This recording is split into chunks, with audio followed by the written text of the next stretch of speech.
Hello, my name is Sue Croft. I'm a pelvic health physiotherapist at Highgate Hill in Brisbane, Australia. And I'm here today to talk about the books that I've written and that are available from my website, pelvicfloorrecovery.com. So I started this journey of writing books back in 2011. And the first book I wrote was really in response to the number of questions that I got from patients about how to make sure their surgery doesn't fail. Unfortunately, gynecological repair surgery can have some statistics where if you do not have what's called a levator avulsion injury, even still the surgery has up to 30% failure rate in the literature.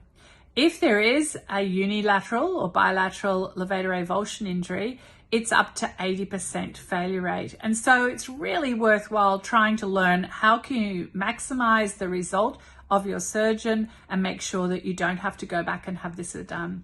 So the first book is called Pelvic Floor Recovery, Physiotherapy for Gynecological and Colorectal Repair Surgery.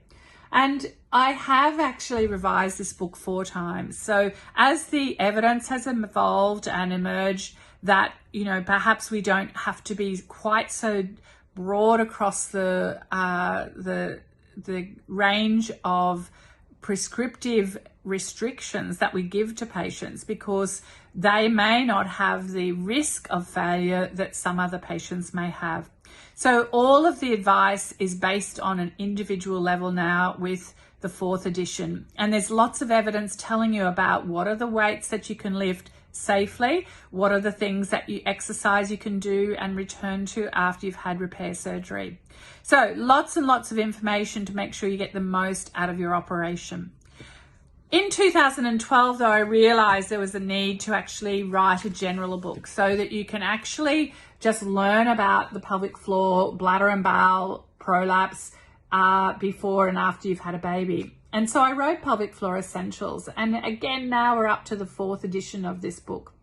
So this one goes through all the general information, the anatomy, bladder function, bowel function, just like the recovery book does, but it doesn't reference surgery. And it talks about things like pessaries and what's the value of those. It talks about the defecation position, even toilet training and treating children who are having problems with, say, bedwetting or daytime or wetting or fecal incontinence.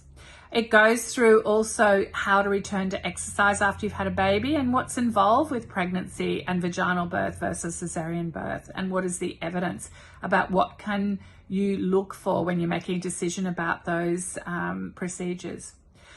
So that book's up to its 4th edition. Then in the last couple of years, I've been working with my colleague who used to work with me, Alexandra Schaefer, who is a wonderful women's health physiotherapist who's now returned to Germany to live where her family are. And so Alex helped me with the actual accurate translation of my book, Pelvic Floor Recovery. And so Beckenboden Rehabilitation is actually a direct translation of my book, Pelvic Floor Recovery. So if you are German speaking, Alex has done an amazing job of making sure this is accurate. And it has also been proofread by some health professionals who work in the area of women's health to actually make sure that the translation is good. So if you are interested in learning more about your pelvic floor, about bladder and bowel function, if you're interested in making sure you're doing everything that you need to do, make sure your surgery lasts if you do have surgery, or you're just generally looking for advice about how to maximize your health in that region, make sure you come to our website, pelvicfloorrecovery.com, and you're able to purchase the books. Thank you. Stay healthy and have a great day.